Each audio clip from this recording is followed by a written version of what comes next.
So guys, by just looking at the condition of my skin right now, you would know kung hiyang ba siya or hindi ba siya hiyang sa akin. Ayan.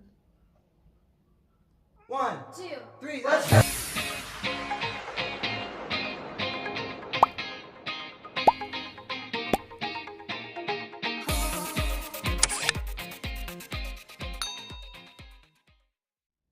Hi guys! Welcome back to my channel. So for those who don't know me yet, again, my name is Miss Jens. And for today's video guys, I'm going to give you an update.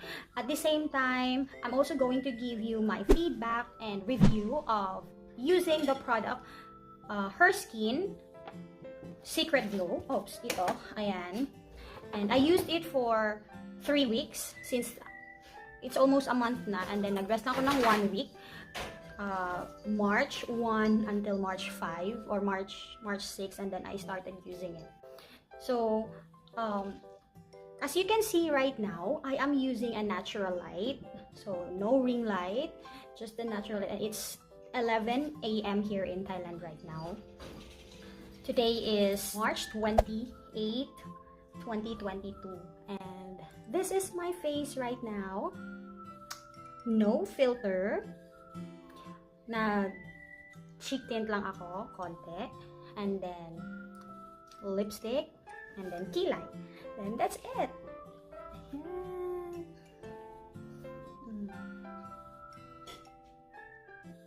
So guys, what I am going to share to you right now is solely based on my experience and my observation of using the product for 3 weeks, okay? So disclaimer, in whatever product that I am going to use or I am using, this may or may not work for you, vice versa. This may not work for me and may work for you, okay? So guys, I'm going to share to you 5 things that I like about Her Skin Secret Glow. Number 1, for its foaming cleanser, I really like this one because after you use this, ang lambot talaga ng skin mo. Super, like, alam mo yung parang fluffy. Ayan, fluffy yung feeling once you touch your skin after using the foaming cleanser. Yes. Now, for the water gel hydrator, mabango siya and ma-associate ko siya sa Neutrogena water gel. Kasi nakagamit na din ako ng Neutrogena. How do you say that? Neutrogena. Okay? Water gel. Parang magkapareho sila. So, ito, ginagamit ko morning and evening. Ayan. Super smooth din ito. And then, ano lang siya? Na-hydrate niya talaga yung skin mo. Hindi dry yung skin mo when you wake up, especially in the morning. Nakikita mo talaga yung glow sa skin mo. Though when you wake up in the morning, may konting oil, pero konting-konting oil lang talaga na lumalabas sa mukha mo as you wake up in the morning. Now, for the tone-up cream, ito, I really like this one because it has a matte effect on the face. Maganda talaga siya, especially if isi-stay mo muna siya sa face mo before ka lalabas. Like, give it at least 10 minutes or 20 minutes before ka lalabas kasi mas mapapansin mo yung effect niya. Just like now, yan, papakita ko sa inyo. Before ako nag-take ng video, I'll let it stay for 20 minutes. Ayan, bago ako nag-start na maggawa ng video. Ayan, ito siya. Ayan. Though may mga pimples pa din na lumalabas, just so you know guys, it's very natural talaga na kahit na gumagamit kayo ng mga product, it doesn't mean na hindi na kayo magkaka-pimple. So that's why I don't see it as a negative for the product, okay? Kasi pimples are part of a woman. Parang ganun. For the essence toner guys, what I like here is the smell. Alam nyo, yung smell niya is para siya yung cologne na ginagamit natin nung bata pa tayo. And then na-confuse lang ako dito ha. Kasi yung ingredients niya, meron siyang ethyl alcohol. But then, in the box, nakalagay is alcohol-free. So, medyo confusing siya sa part na yon. But then, so far naman, what I like about this product is walang hapde sa face.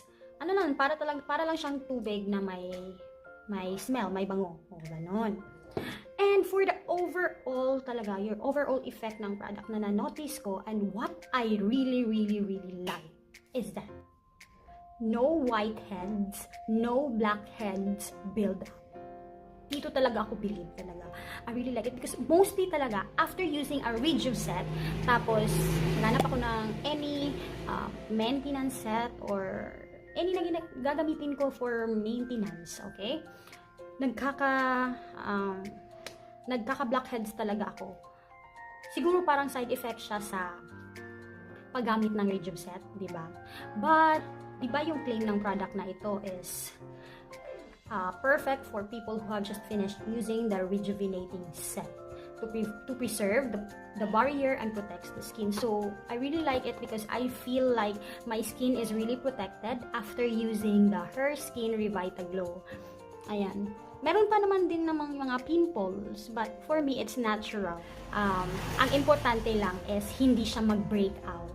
Ganon. Mga isa, dalawang pimple is okay, but pag maramihan na yun, hindi na yun normal.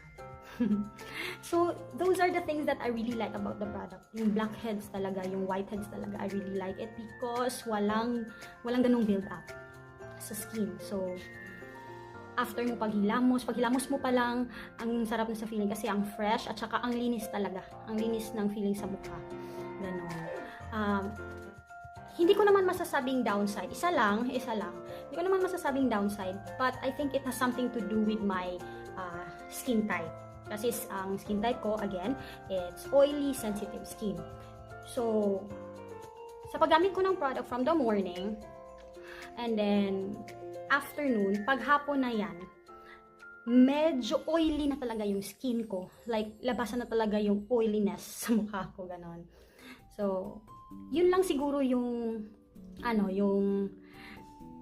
cons kasi nag-oily talaga yung skin ko pag hapon na ganon. But then the glow is still there. Kaya nga lang oily lang talaga yung skin ko pag hapon na.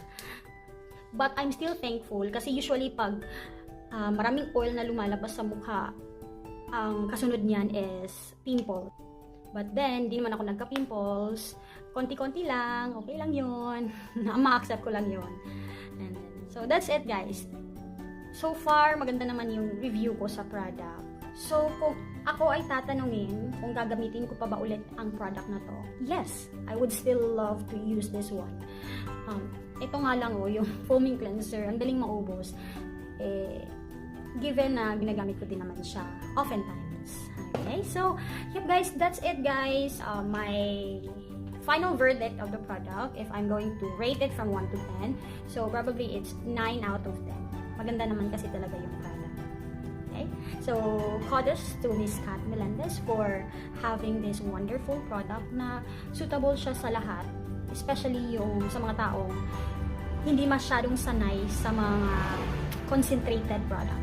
Alam mo yung parang masyadong matapang. So guys, that's it. I hope na I have given you some information, some feedbacks, and nakita nyo din sa face ko kung ano ang naging effect ng product sa akin. So, if you like this video, or if you have any question, please don't hesitate to comment down below. And if you want to know more about my future videos, then please do subscribe to my channel. At the same time, click nyo na din yung notification button so the next time that I will upload a video, then you will be notified. Once again, this is Miss Chats. Have a good day, everyone. Take care.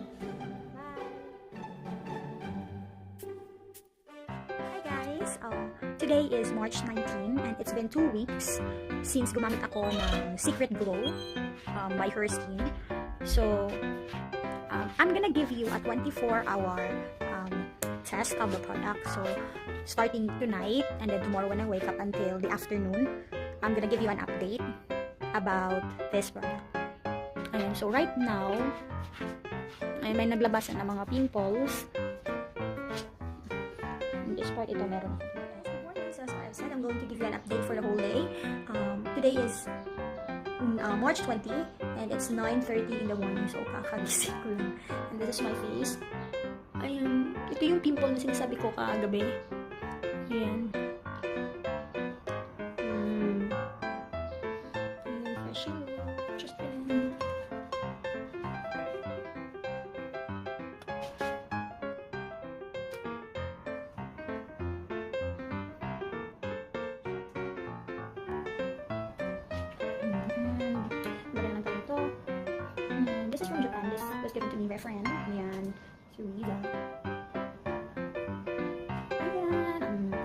ako sa bahay and then late in the afternoon lalabas. So let's see when I will give you an update to 1 p.m.